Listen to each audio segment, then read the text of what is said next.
बऱ्याच लोकांना life insurance का घ्यायचा तेच माहिती नसतं. काही लोक टॅक्स वाचवायसाठी घेतात, काही लोक इन्व्हेस्टमेंट म्हणून घेतात, तर काही लोक इतर कोणीतरी विकायला आलाय एखाद्या ओळखीचा माणूस म्हणून घेतात.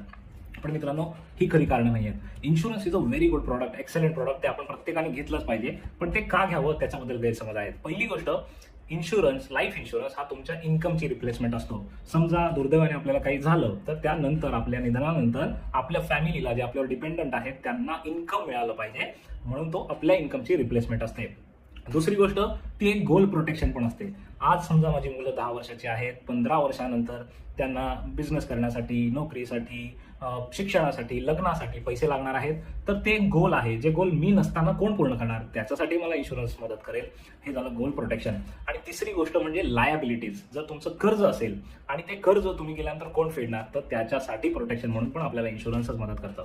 या कारणांसाठी लाईफ इन्शुरन्स घ्या, इतर कोणत्या कारणांसाठी नव्हे.